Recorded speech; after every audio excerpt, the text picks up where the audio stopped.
SKS news के प्रायोजक हैं मणिपाल हॉस्पिटल्स, द्वारिका, न्यू दिल्ली। लीजिए परामर्श 11 मार्च को ग्वालियर और मुरैना में आयोजित होने वाली ओपीडी में क्लस्टर हेड न्यूरोसर्जरी डॉक्टर अनुराग सक्सेना से for brain and spine diseases.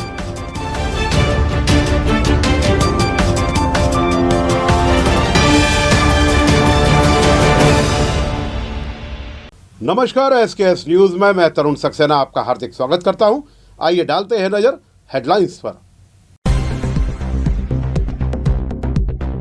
नगर निगम बड़े बकायेदारों की सूची करेगा सार्वजनिक। 10,000 संपत्तियों पर ही 400 करोड़ बकाया। टोल पर मारपीट करने वालों की तलाश शुरू। महाराजपुरा पुलिस ने दर्ज किया मुकदमा।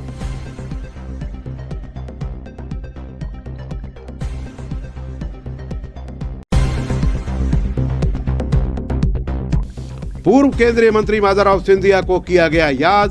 भजन संध्या में शामिल हुए संत कृपाल सिंह जी महाराज।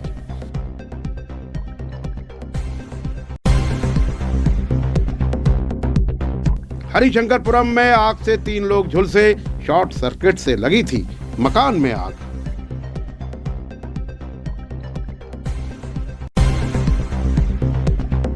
शहर के महाराजपुरा थाना क्षेत्र में भिंड रोड पर स्थित बरेठा टोल प्लाजा पर मारपीट करने के मामले में अज्ञात बदमाशों के खिलाफ पुलिस ने मुकदमा दर्ज कर लिया है।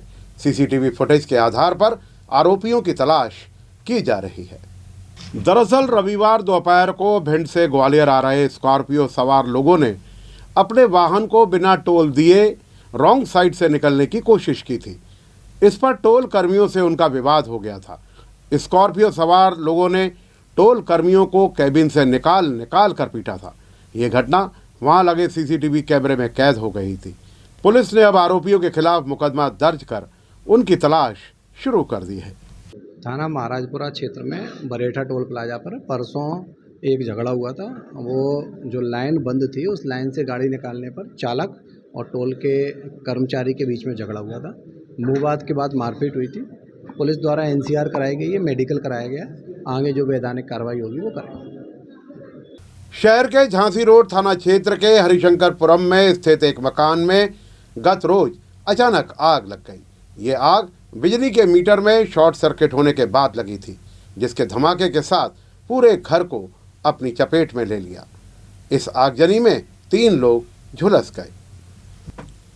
हरिशंकरपुरम के डी ब्लॉक में मकान में रहने वाले एडवोकेट कपिल शर्मा के घर में सुबह करीब 7 बजे बिजली के मीटर में अचानक शॉर्ट सर्किट हुआ, जिसके चलते तेज धमाके के साथ आग भी लग गई। आग पोर्च में खड़े 2 वाहन, स्कूटर और बाइक तक पहुंच गई। कपिल शर्मा के बुजुर्ग पिता गोपाल प्रसाद शर्मा, मां मधु शर्मा सो रहे थे। आग और धुएं को देखकर परिवार के सदस्यों ने तुरंत बुजुर्ग माता पिता को बाहर निकालने की कोशिश की। इस दौरान कपिल शर्मा के भाई सुमित शर्मा उन्हें बचाने के प्रयास में झुलस गए। वहीं बाहर निकलते समय उनके माता पिता भी आग की लपेट में आकर झुलस गए। पड़ोसियों और निगम के राहत दल ने वहां फंसे लोगों को मकान से निकाला और उन्हें इलाज के लिए अस्पताल भिजवाया। ये कल दिनांक 9 मार्च की थाना झांसी रोड के अंतर्गत हरिशंकरपुरम की घटना है। एक मकान में बिजली के मीटर में शॉर्ट सर्किट होने से आग लग गई थी, जिससे घर में जो बाइक और स्कूटी मौजूद थे उनमें आग लग गई थी। घर में मौजूद जो व्यक्ति थे, आग बुझाने के दौरान उनके हाथों में थोड़े से झुलसने की चोट लग गई थी। पुलिस मौके पर पहुंची, उन लोगों को अस्पताल में भर्ती करवाया और इसमें अग्रिम वैधानिक कार्रवाई की जा रही है। प्रथम दृष्टया ऐसा प्रतीत हो रहा है कि जो बिजली का मीटर था उसमें शॉर्ट सर्किट हुआ था। महाराज माधवराव सिंधिया की 81वीं जयंती पर उन्हें शहर भर में अलग अलग कार्यक्रमों के जरिए याद किया गया और उनकी जयंती पर श्रद्धा सुमन अर्पित किए गए। अम्मा महाराज की छतरी परिसर में स्थित मंदिर में एक भजन संध्या का आयोजन किया गया। इस भजन संध्या में शिरकत करने के लिए संत कृपाल सिंह जी महाराज सहित अन्य धर्मगुरु विशेष रूप से मौजूद थे। इस भजन संध्या में इंडियन आइडल की रनर अप रही सिन्नी सोनाने ने भाव विभोर करने वाले भजनों की प्रस्तुतियां दी।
शहर के पड़ाव थाना क्षेत्र के सेवानगर इलाके में एक शातिर युवती ने ई रिक्शा में सवार दूसरी महिला के पर्स से 2 हीरे की अंगूठियां निकाल ली।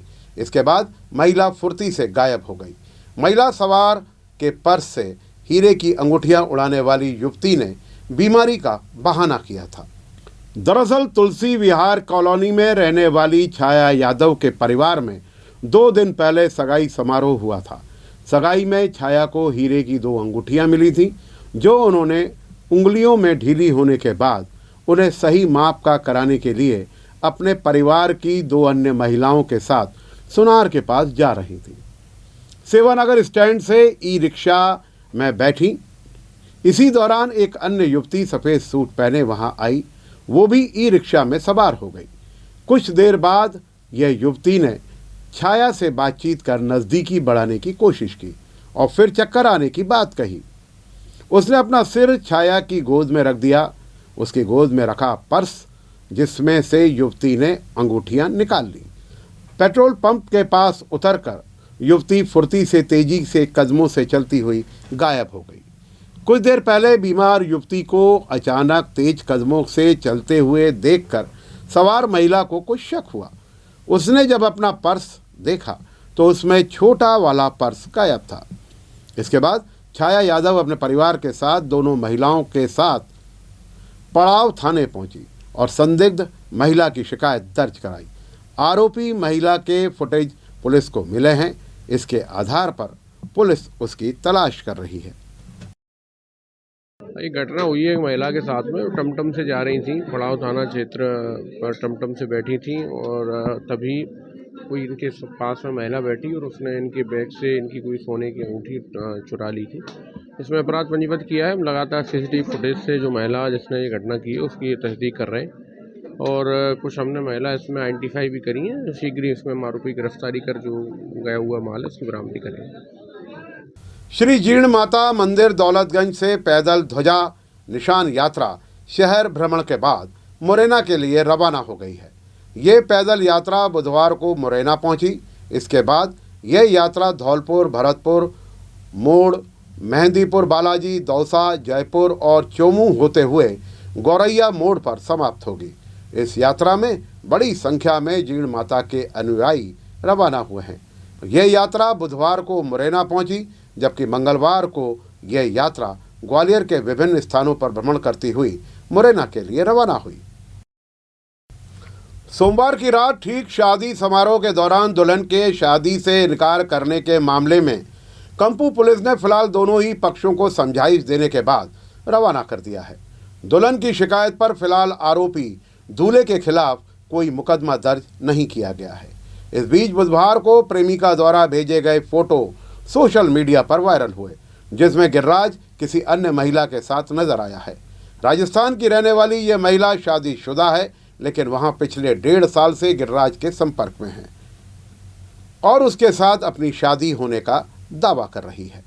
मुझे पता चला इसकी गर्लफ्रेंड का कॉल है मेरे पास कि वो ऐसे आपको धोखा दे रहा है, वो आपको शादी करके छोड़ देगा, ऐसा कर देगा, वैसे कर देगा। कॉल आए तो मैंने फिर भी इस पर विश्वास किया। मैंने सोचा चलो होगा जैसे सही होगा, लेकिन फिर भी इसकी अभी भी शादी होने के बाद भी कॉल आ रहे हैं, फोटो आ रहे हैं, सब कुछ आ रहा है। अब कैसे विश्वास कर लो। अच्छा, तो शादी कब हुई आपकी? शादी कल ही हुई है मेरी। फेरे हो गए आपके? हाँ।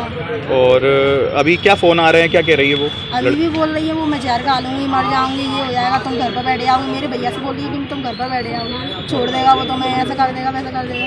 अच्छा, तो ये जो लड़की है ये कौन है, कहाँ की रहने वाली है? ये राजस्थान की रहने वाली है। अच्छा, और ये कब से आपके जो पति हैं जिनसे शादी हुई है आपकी, कब से संपर्क में है? 1-1.5 साल बता रही है। 1-1.5 साल बता रही है। और क्या कह रही है वो आपसे? यही बोल रही है वो तो। अच्छा, आपको कब पता लगा इस सब के बारे में? लगन की 1 दिन पहले पता चला। लगन के 1 दिन पहले आपने हस्बैंड लड़के से बात करी इस सब बारे में? हाँ, बात करी थी। वो कह रहा है मैं छोड़ दूँ, मेरा कुछ है ही नहीं है। वो तो बता ही नहीं रहा था पहले, वो तो आज बताया है उसने। पहले उसने कभी भी मुझे मैंने बताया बात भी की तो उसने मना कर दिया कि मेरा कुछ काम कोई वो नहीं है, कोई किसी से प्यार नहीं करता, मैं किसी को जानता ही नहीं हूँ, उसने तो ये बोला है। अच्छा। हाँ। कुछ फोटो वोटो भी आपके पास पहुँचे हैं? हाँ, फोटो वोटो सब काहे के फोटो हैं उसमें? वीडियोस वगैरह उस लड़की के साथ में। अच्छा। और आपसे ये भी कहा है कि वो आपको छोड़ देगा, ऐसा कुछ क्या है? क्या बोला है? लड़की बोल रही है। क्या कह रही है? कह रही है वो छोड़ देगा, और उसे मेरी उससे बात होती है लड़के से, उसको वो पूरी बात भी पता है। अच्छा। क्या क्या बात हो रही है। हाँ, और जो होल्ड पे कर देता था, मतलब लाइन पे लेकर मुझसे बात कर रहा है, और उसको भी पता चला है हम दोनों में क्या बात हो रही है। अच्छा। मतलब बेटा एक बात बताओ, आपकी शादी हो गई, फेरे हो गए, अब विदा के टाइम ऐसी बात आई, आप क्या चाहती हैं? मैं इसके साथ रहना नहीं चाहती। शादी तो हो चुकी है आपकी। मुझे नहीं रहना पड़ा। उन्होंने हमारे साथ में धोखाधड़ी की है। अब ये GI है लड़के दूसरे शादीशुदा ऑलरेडी पहले से ही, उसने दूसरे लड़की हमें धोखा दिया। किसने? लड़के ने? लड़के ने। क्या नाम है लड़के का? गिरिराज कुशवाहा। कहाँ से रहता है? जेल गुड़ीवाड़ा के नाका नादरिया माता पे। क्या बोला? मैं शादीशुदा नहीं हूँ। मैं शादीशुदा नहीं हूँ। अभी कल रात तक यही बात हुई है कि मैं शादीशुदा नहीं हूँ। फिर कैसे पता चला आपको? हमको ये वो लड़की ने, जो इस लड़की की शादी हुई है, शादी की इसने, उसका मेरे से फोटो वगैरह आ रहे हैं, मैसेज वगैरह आए हैं हमारे पास। उसको बताया? हाँ। क्या बताया उसने? उसने बताया कि ये शादीशुदा, जिसने ये भी नहीं होता, उसने ये बताया कि ये ना ये मेरे से प्यार करता है, ये 6 महीने बाद छोड़ देगा, ऐसे बोला है। इसने वैसे बात की है। अच्छा, उन्होंने शादी कर ली थी उसने? शादी कर ली थी उन्होंने पहले। तो आपकी बहन की शादी थी? हाँ, हमारी बहन की शादी थी। तो विदा थी क्या आज? आज विदा थी।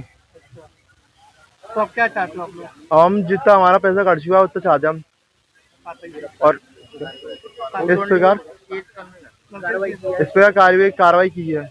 ये थाना कंपू क्षेत्र में एक दूल्हा दुल्हन आए थे। उन्होंने एक दुल्हन ने अपनी जो जिससे उनकी शादी हो रही थी उस पर आरोप लगाया था कि इनका किसी और लड़की से अफेयर चल रहा है, और उस लड़की द्वारा इनको फ़ोटो वीडियोज़ कुछ उस लड़के के साथ में भेजे गए थे। तो दोनों में आपस में विवाद हुआ। बाद में इनमें दोनों पक्षों को समझाई दी गई है। चूँकि मामला आपसी प्रेम प्रसंग का है, जो भी तथ्य हैं उनको समझा दिया गया है। यदि इसमें और भी कोई शिकायत आएगी तो जो वैधानिक कार्रवाई होगी करेंगे। ग्वालियर नगर निगम अब ऐसे लोगों की सूची सार्वजनिक करेगा जिन पर निगम का कई सालों से बड़ी राशि का संपत्ति कर बकाया है। नगर निगम आयुक्त संघप्रिय ने बताया कि शहरी क्षेत्र में 10,000 से ज़्यादा ऐसे बकायेदार हैं जिन पर 50,000 रुपये से ज़्यादा का संपत्ति कर बकाया है। जब उनसे पूछा गया कि ऐसे लोगों की निगम क्या सूची सार्वजनिक करेगा, तो उन्होंने कहा कि फिलहाल सूची बनाई जा रही है और सभी पहलुओं का परीक्षण करने के बाद इसे सार्वजनिक किया जाएगा। इन्हीं 10,000 संपत्तियों पर 400 करोड़ से ज़्यादा का टैक्स बकाया है। सभी पहलुओं का निरीक्षण किया जा रहा है। इसमें डुप्लीकेट एवं फ्री संपत्ति को भी अलग किया जा रहा है ताकि जो भी निगम सूची जारी करे वे एकदम सही हो। उन्होंने शहरवासियों को समझाइश दी है कि वे आने वाली 14 मार्च को आयोजित होने वाली लोक अदालत में अपना संपत्ति कर और जल कर जमा करें, क्योंकि इस दिन उन्हें अधिभार से विशेष छूट मिल सकेगी। खास बात यह है कि पिछले दिनों परिषद में भी निगम की आय बढ़ाने के उद्देश्य से आयोजित बैठक में कांग्रेस के कुछ पार्षदों ने सवाल उठाए थे कि नगर निगम के वरिष्ठ अधिकारी बड़े संपत्ति करदाताओं पर प्रभावी कार्रवाई नहीं करते हैं, जबकि छोटे मोटे कारोबारियों और भवन निर्माताओं पर ये लोग पेनल्टी और तमाम तरह की कार्रवाई करते हैं। चूँकि अब ये वित्तीय वर्ष 2025-26 वो लगभग 31 मार्च से समाप्त होने को है, तो इसी को दृष्टिगत रखते हुए चूँकि 1 साल का संपत्ति कर लिया जाता है, तो मैं आपके माध्यम से सभी हमारे ग्वालियर वासियों से अपील करना चाहूँगा कि जिन्होंने अभी तक अपने भवन का संपत्ति कर नहीं जमा किया है, वो 31 मार्च तक अपने भवन का संपत्ति कर अनिवार्य रूप से जमा कर दें और अपने दायित्वों को निभाएं, और जिससे नगर निगम की आय अधिक हो सके और शहर के विकास कार्य और हो सकें। साथ ही मैं आप सभी को बताना चाहूँगा कि 14 मार्च को लोक अदालत का आयोजन किया जा रहा है, तो आप सभी हमारे नागरिक जिन्होंने अभी तक टैक्स नहीं जमा किया है, वो 14 मार्च को प्राथमिकता से संपत्ति कर जमा करें और जलकर जमा करें, जिससे कि उनको 14 मार्च को एक विशेष छूट मिलेगी। उनको जो सरचार्ज है, जो अधिभार है, उससे छूट मिलेगी, तो आपको कम संपत्ति कर देना पड़ेगा। तो मैं आपके माध्यम से सभी नागरिकों से अपील करना चाहूँगा। इसके साथ ही जो संपत्ति कर है, लगातार प्रत्येक सोमवार को मेरे द्वारा समीक्षा की जाती है। अपर आयुक्त और जो डिप्टी कमिश्नर्स हैं वो लगातार काम कर रहे हैं और लोक अदालत का एक बड़ा लक्ष्य रखा गया है। इसके अलावा 31 मार्च तक अभियान के तौर पर वसूली की जाएगी। भवन अधिकारी और जो जोनल अधिकारी हैं उनको भी तैनात किया गया है कि वो जो बड़े बकायेदार हैं उनको चिन्हित करके संयुक्त रूप से कार्रवाई करके संपत्ति कर वसूली की कार्रवाई करें और जहां तालाबंदी या कुर्की की आवश्यकता है उन संपत्तियों में तालाबंदी और कुर्की करें जो बड़े डिफॉल्टर्स हैं। सर, सिंधिया महल का भी एक लेटर जारी हुआ है, उसमें भी बड़ा संपत्ति कर बताया गया है। उसमें एक उसका नियमानुसार जांच कर ली जाएगी कि पुरानी जो आईडी बनी है वो किस हिसाब में क्या बकाया है, तो मौका परीक्षण के आधार पर ही कोई भी संपत्ति आईडी है उसमें आगे कार्रवाई की जाएगी। परिषद में एक उसका परीक्षण कर लिया जाएगा कि वो संपत्ति आईडी पर किस बात का, किस क्षेत्रफल में, किस परिक्षेत्र में जो है वो संपत्ति कर अधिरोपित है और उस अनुसार आगे कार्रवाई की जाएगी। निश्चित रूप से एक हमारे द्वारा एक 50,000 से ऊपर जिनका भी बकाया है उनकी सूची तैयार की गई है। लगभग 10,000 ऐसे लोग हैं जिनका 400 करोड़ से ऊपर का इन्हीं लोगों का बकाया है। उसमें कुछ यद्यपि डुप्लीकेट या फ्रीज जो उस तरह की आईडियां हैं जो अभी उनकी अलग आईडी बन गई हैं, तो इस अनुसार पूरा होमवर्क करके सूची तैयार की गई है और उनको सार्वजनिक करने की भी कार्रवाई उसमें की जाएगी। लेकिन उसके पहले ये ज़रूर सुनिश्चित किया जाएगा कि वो सूची बिल्कुल एक्यूरेट हो, जिसमें कोई त्रुटि ना हो और इस अनुसार आगे वसूली की कार्रवाई तथा पब्लिक में नाम जारी करने की कार्रवाई की जाएगी। भले ही समाज में अब जाति और धर्म को लेकर कोई विशेष महत्व नहीं रह गया है, बावजूद इसके कुछ लोग अभी भी संकीर्ण मानसिकता से घिरे हुए हैं। यही कारण है कि भाईचारे के पर्व होली के दिन राजधानी दिल्ली और लखनऊ में 2 लोगों की हत्या कर दी गई। दरअसल दिल्ली में तरुण खटीक के नाम के युवक को घेरकर समुदाय विशेष के लोगों ने इतना पीटा कि उसकी मौत हो गई। पता चला है कि तरुण खटीक के परिवार के किसी बच्चे ने होली के दिन मुस्लिम औरत पर पानी का गुब्बारा फेंक दिया था। इस बात को लेकर विवाद हो गया और तरुण खटीक की हत्या कर दी गई। इसी तरह मोहित तिवारी और उसकी बहन ने लखनऊ में दुबग्गा इलाके में सूरज गौतम को सिर्फ इसलिए मार डाला क्योंकि उसने मोहित तिवारी को हैप्पी होली कहा था। कथित ऊंची जाति के मोहित तिवारी को एक दलित के हैप्पी होली कहने का इतना बुरा लगा कि उसने अपनी बहन के साथ मिलकर चाकुओं से गोदकर सूरज की हत्या कर दी। हैरानी की बात यह है कि पुलिस हत्यारे के घर पर पहरा दे रही है, जबकि दलित समाज के लोग आरोपी भाई बहनों के खिलाफ कार्रवाई करने की मांग कर रहे हैं। एसकेएस न्यूज़ में फिलहाल के लिए इतना ही। मुझ तरुण को दीजिए इजाज़त और आप देखते रहिए एसकेएस न्यूज़। नमस्कार। एसकेएस न्यूज़ के प्रायोजक हैं मणिपाल हॉस्पिटल्स, द्वारिका, न्यू दिल्ली। लीजिए परामर्श 11 मार्च को ग्वालियर और मुरैना में आयोजित होने वाली ओपीडी में क्लस्टर हेड न्यूरोसर्जरी डॉक्टर अनुराग सक्सेना से for brain and spine diseases.